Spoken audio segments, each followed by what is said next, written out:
Kepolisian Daerah Nusa Tenggara Barat melalui Direktorat Kriminal Khusus menuntaskan proses penyidikan kasus dugaan korupsi pengadaan alat laboratorium pada 2016. Sehingga penanganan kasus yang dilaporkan pada tahun 2018 itu segera dilakukan pelimpahan ke jaksa penuntut umum. Di mana dari kasus itu sudah ditetapkan 2 orang tersangka, yakni mantan Direktur Poltekkes Mataram Awan Darmawan dan mantan Kajur Keperawatan Poltekkes Kemenkes Mataram Zainal Fikri sebagai tersangka. Kapolda NTB Irjen Pol Joko Purwanto menjelaskan, 2 tersangka pada kasus ini diduga melakukan korupsi pengadaan alat laboratorium pada 2016. Kedua tersangka diduga menyalahgunakan wewenang dan jabatan saat pengadaan alat laboratorium penunjang belajar mengajar di Poltekkes Kemenkes Mataram. Yang pertama, Haji Ramawan selaku kuasa pengguna anggaran. Yang kedua, Zainal Fikri selaku PPK. Kalau tadi PPK dan swasta. Yang pertama ya. Persangkaan pasalnya apa? Sama.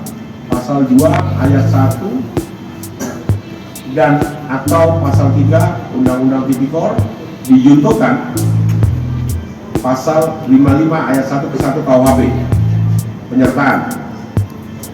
Modus operandinya KPA menetapkan dan menentukan RAB dan spesifikasi barang APBN tanpa dilakukan verifikasi dan telah evaluasi kajian penyusunan rencana anggaran.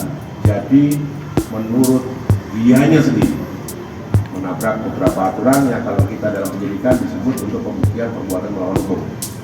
KPA tidak melakukan proses perencanaan anggaran dan lain-lain, sehingga 4 item alat sebanyak 14 unit alat laboratorium yang tidak dibutuhkan atau tidak terdaftar dalam standar laboratorium diadakan. Kerugian keuangan negara sudah dihitung atau keluar secara resmi itu tanggal 8 November 2022. P19 alhamdulillah sekali, P21 atau berkas dinyatakan lengkap itu tanggal 19 Juli 2023. Bersamaan dengan ini kita akan melakukan tahap 2, yaitu penyerahan tersangka dan barang bukti. Kapolda menerangkan, dugaan korupsi ini dilaporkan pada 13 Agustus 2018 ke Polda NTB. Polisi kemudian meningkatkannya pada penyelidikan pada 8 Januari 2019 dan penyidikan pada 16 Agustus 2021. Lamanya proses penyelidikan lantaran polisi menunggu audit kerugian negara dari Kementerian Kesehatan. Kedua tersangka Awan dan Zainal telah ditahan di rumah tahanan Mapolda NTB.